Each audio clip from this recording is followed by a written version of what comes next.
Está en el teléfono Anselmo Torres, él es rector de la Universidad Nacional de Río Negro. Anselmo, buen día, ¿cómo le va? ¿Cómo está usted? Buen día, ¿cómo va? Por suerte todo bien. Gracias por atendernos. Anselmo, sabe que estaba mirando una noticia de hace un ratito de la agencia Noticias Argentinas que dice que el gobierno va a convocar o convocaría a rectores con la intención de frenar una marcha universitaria que se gesta para los primeros días del mes de mayo. Porque a cambio les daría el cumplimiento parcial de el financiamiento universitario. ¿Usted le cree al gobierno cuando les promete que va a cumplir con lo que dice una ley sancionada hace ya varios meses? No, por supuesto que no creemos que eso vaya a ser así, creemos que es una dilación más porque ya tienen la obligación de cumplir, porque la razón que no dio la Cámara en la justicia, digamos, no tiene carácter suspensivo, por lo tanto lo tienen que cumplir, no, independientemente de que le habiliten la vía de reclamo a la Corte Suprema, que es lo que ellos están solicitando.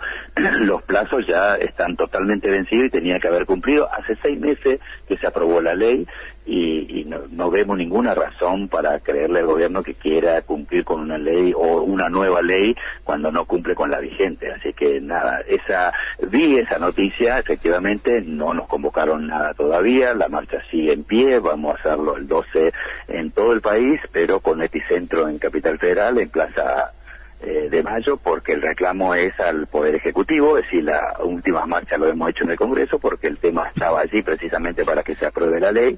Cuando eso ya se resolvió, tampoco podemos ir a la justicia, porque la justicia también cumplió, nos dio la razón en primera y en segunda instancia, así que es el Ejecutivo el que no cumple y por lo tanto la movilización será en Plaza de Mayo. ¿Y qué le pasa al Ejecutivo cuando no cumple con una ley? ¿Qué le puede pasar? Mira, nosotros es un poco, le hemos mandado una nota a la Cámara diciéndole e informándole del incumplimiento del Poder Ejecutivo en cuanto a lo que estrictamente ordenó en este caso la Cámara en la justicia, y que se empiecen a aplicar las sanciones que están previstas, que las sanciones en principio serían multas para los funcionarios que tienen que hacer cumplir con la ley y no lo hacen. Se supone que es sobre el patrimonio personal de cada uno de los funcionarios que están allí. Nosotros después de esto lo anunciamos la marcha, después de la marcha iremos seguramente, evaluaremos la posibilidad de hacer una denuncia penal por incumplimiento de la ley, que no lo pueden hacer los funcionarios públicos. Entonces, bueno, iremos por esa vía en caso de que, digamos, este tiempo que nosotros tenemos desde ahora hasta la marcha, que es el 12 de mayo, digamos, no, el gobierno siga o persista en la idea de no cumplir, digamos, no con la ley. Anselmo, y si la ley no se está cumpliendo, los recursos son más limitados, ¿cómo están funcionando las universidades? Mira, la verdad que estamos funcionando mal. Esa es la verdadera, digamos, situación en la que estamos transitando las universidades. Es más, este año, después de 2 años sin presupuesto, tenemos presupuesto, pero el presupuesto representa un 10% menos de lo que nos mandaron el año pasado.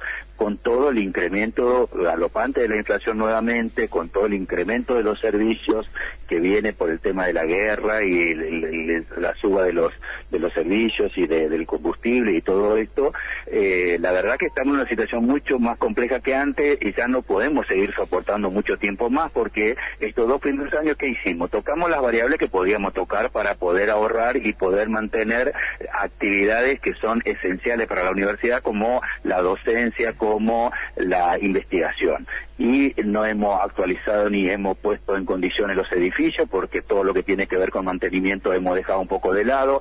No hemos renovado el parque automotor y eso es un riesgo porque hay salida de campo, porque hay actividades que la universidad tiene que hacer. Los vehículos están destruidos prácticamente todos porque no lo podemos renovar, porque no podemos ni siquiera a veces arreglarlo en su totalidad. Es un sufrimiento para la universidad cuando digamos, las cubiertas de un auto ya no va más.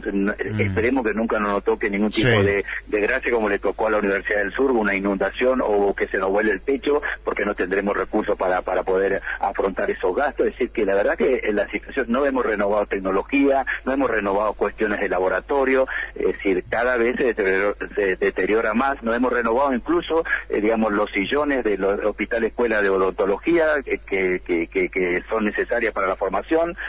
Se empieza a deteriorar cada vez más porque ya estamos transitando 2 años y medio de una caída del presupuesto en forma bestial. Anselmo, buen día, ¿cómo le va? Daniel lo saluda. ¿Qué tal? ¿Cómo te va? Muy bien. Le quería preguntar, ¿no? Usted sabe que a mí me da la impresión que las universidades siempre son como islas dentro de la sociedad, ¿no? Son cosas que están ahí, en un establecimiento, que por ahí nos enteramos cuando pasa algo como esto, por ejemplo, Sí. es el recorte del presupuesto. Y, sin embargo, ahí siguen, ¿no? La universidad por un lado y el gobierno por el otro. ¿Y el resto de los actores qué pasa? ¿Qué cree usted? ¿Ustedes se sienten acompañados? Digo, entre la sociedad, otras fuerzas políticas, e incluso políticos del mismo palo, ¿no? Del gobierno, pues estamos hablando nada más y nada menos que la educación.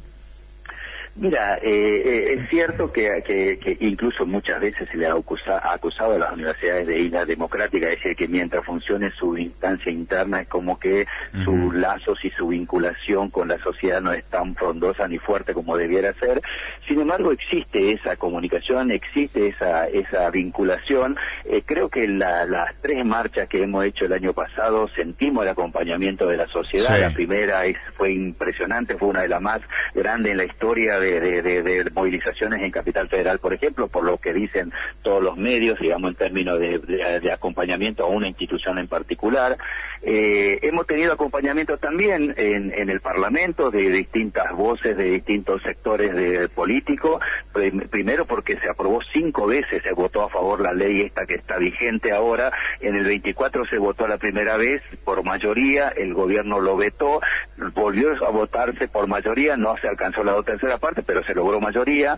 Después, el año siguiente, volvimos a insistir con la ley, se volvió a votar por mayoría, se vetó, se volvió a lograr de ahí la 2/3 parte. El gobierno intentó eliminarla cuando se trató el presupuesto en diciembre del año pasado, se volvió a rechazar esa propuesta del gobierno, es decir, que 5 veces tuvo el acompañamiento de la mayoría parlamentaria, es decir, más consenso democrático que eso no se puede obtener para una ley específica. 5 veces votado a favor, con amplio consenso democrático, por más de la 2/3 parte de los votos, con el aval judicial en primera y en segunda instancia. Es decir, más no podemos hacer. Hemos recorrido todo el camino institucional, no queríamos caer nuevamente en una marcha. Nosotros no queremos estar en este tipo de acciones. Lo que queremos hacer es investigar, crear conocimiento, formar profesionales, hacer extensión universitaria. Es decir, eso es lo que veníamos haciendo siempre, es lo que queremos seguir haciendo, pero bueno, nos vemos obligados a estar en otra escena del debate público porque la situación es muy compleja. Claro, porque probado está también, ¿no? Digamos, el servicio que prestan las universidades. De hecho, hemos quedado prácticamente asombrados y azorados cuando hay una investigación, cuando hay unos aportes realmente muy muy interesantes, muy profesionales, el campo en el que se mueven, obviamente, que hay una devolución, obviamente, a la sociedad. ¿Por qué tan tosudos, ¿no? De esto de decir, bueno, no actualizar siquiera los aportes. ¿Por qué no llega? Sí. La verdad que nosotros no alcanzamos a entender, porque en una sociedad del conocimiento, en donde cada vez más cuenta el valor del conocimiento, digamos, que el gobierno se abstenga de desarrollar más conocimiento, más investigación, la verdad que no lo entendemos, no sabemos qué es lo que hay por detrás para que estas decisiones se tomen. El ajuste ha sido brutal. Miren, para que los salarios docentes y no docentes recuperen el mismo poder adquisitivo de noviembre del 2023, se necesita un incremento de más del 50%. Eso es lo que se ha perdido respecto del IPC de los salarios. Por eso muchos docentes se empiezan a ir, empiezan a buscar trabajo en otro lugar, empiezan a disminuir su carga, algunos incluso más dramáticamente, lo hemos visto en Buenos Aires, algunas entrevistas que están haciendo de Uber o de cualquier otro tipo de actividad, y reemplazar docentes universitarios no es sencillo, porque se necesita que tengan posgrado, doctorado, que lleva años hacerlo, que se necesita que publiquen, que tengan paper, que tengan investigaciones. O sea, no es que uno sale y al día siguiente reemplazar un docente por otro como si fuera tan sencillo, digamos, ¿no? Entonces, lo que se está perdiendo ahí es la calidad, y eso va a tener un efecto a largo plazo. Quizás no se vea en el corto plazo, pero en el largo plazo va a ser muy dañoso para la sociedad, para el país, y no entendemos por qué y cuál es la tosudez del gobierno de no cumplir con una ley que, insisto, tiene todo el consenso democrático e incluso el aval judicial como para que lo hagan. ¿Ustedes han tenido bajas ahora últimamente, digamos, en esta situación económica de que se hayan ido docentes? Miren, se paga más en el secundario y en el terciario que en la universidad. Por lo tanto, hemos tenido muchos docentes que han dejado las cátedras para ir a dar clase en el secundario o para ir a dar clase en el sistema, digamos, terciario provincial. Hemos tenido docentes que han bajado su carrera, docentes que eran full time, bajaron a dedicación parcial para dedicarse porque son del campo profesional, por ejemplo, en la carrera de arquitectura, por ejemplo, en la carrera de geología, por ejemplo. O sea, hay otras... algunos se han ido al exterior. En la geología hemos tenido el éxodo también de algunos docentes que se han ido a Chile, por ejemplo, porque, bueno, pueden reproducir su vida con un salario mucho más digno y mucho mejor, las condiciones para la investigación también. Entonces, tenemos éxodo de ese tipo. Otras universidades, por supuesto, que han tenido un éxodo mucho mayor, porque a lo mejor el campo laboral de las ciudades donde están afincados es mucho más frondoso, mucho más grande, y entonces tienen más alternativas y más rápidamente se van de la universidad que lo que puede pasar en el interior más profundo. Anselmo, el presidente Milei está hablando de su posibilidad de ser reelecto el año que viene. ¿Las universidades resistirían otra gestión como esta? No, la verdad que no. No va a costar resistir hasta que la finalización de este mandato si no se cumple con la ley. Esa es la verdad.